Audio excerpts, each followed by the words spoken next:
Hello बच्चों, let's see the question here. यहाँ हमें क्वेश्चन पूछा गया है that it is observe that the heart cell do not exhibit cell division, such cells need to further divide further and exit dash phase to enter an inactive stage called of cell cycle, fill in the blank. ठीक है, इस question में हमें ये चीज़ पूछेगी, हमें पता है जो हमारे हार्ट सेल्स हैं वो डिवाइड नहीं करते हैं।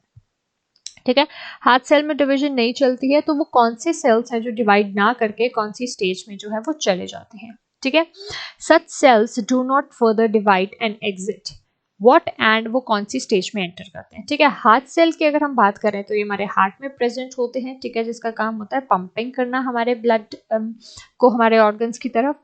अब अगर सेल डिवीजन की बात करते हैं तो सेल डिवीजन में सबसे पहली स्टेज हमारे पास आ जाती है इंटरफेस की। ठीक है, यहाँ पे हमारे पास क्या आ जाता है, इंटरफेस आता है, जिसमें हमारे पास G1 G0 हमारे पास S एंड G2 फेज आ जाए, एंड देन उसके बाद माइटोटिक डिवीजन जो कि M फेज होता है। ठीक है, G1 में जो है यहाँ पे सिंथेसिस होती है, सिंथेसिस फेज कह सकते हैं। एक्चुअल डिवीजन तो यहाँ नहीं होती है, पर यहाँ पे सेल अपने आप को प्रिपेयर करता है। G0 जो होता है वो इनएक्टिव फेज होता है।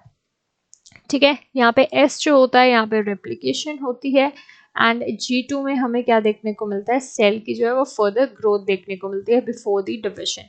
अब यहाँ बोला है कि वो इनएक्टिव स्टेज में चला जाता है। इनएक्टिव स्टेज कौन सी होगी, G0 हो गई हमारे पास, right.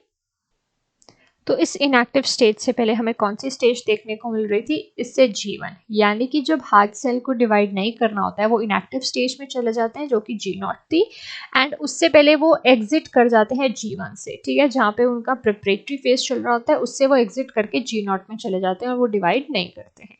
I hope you understood the question well, thank you.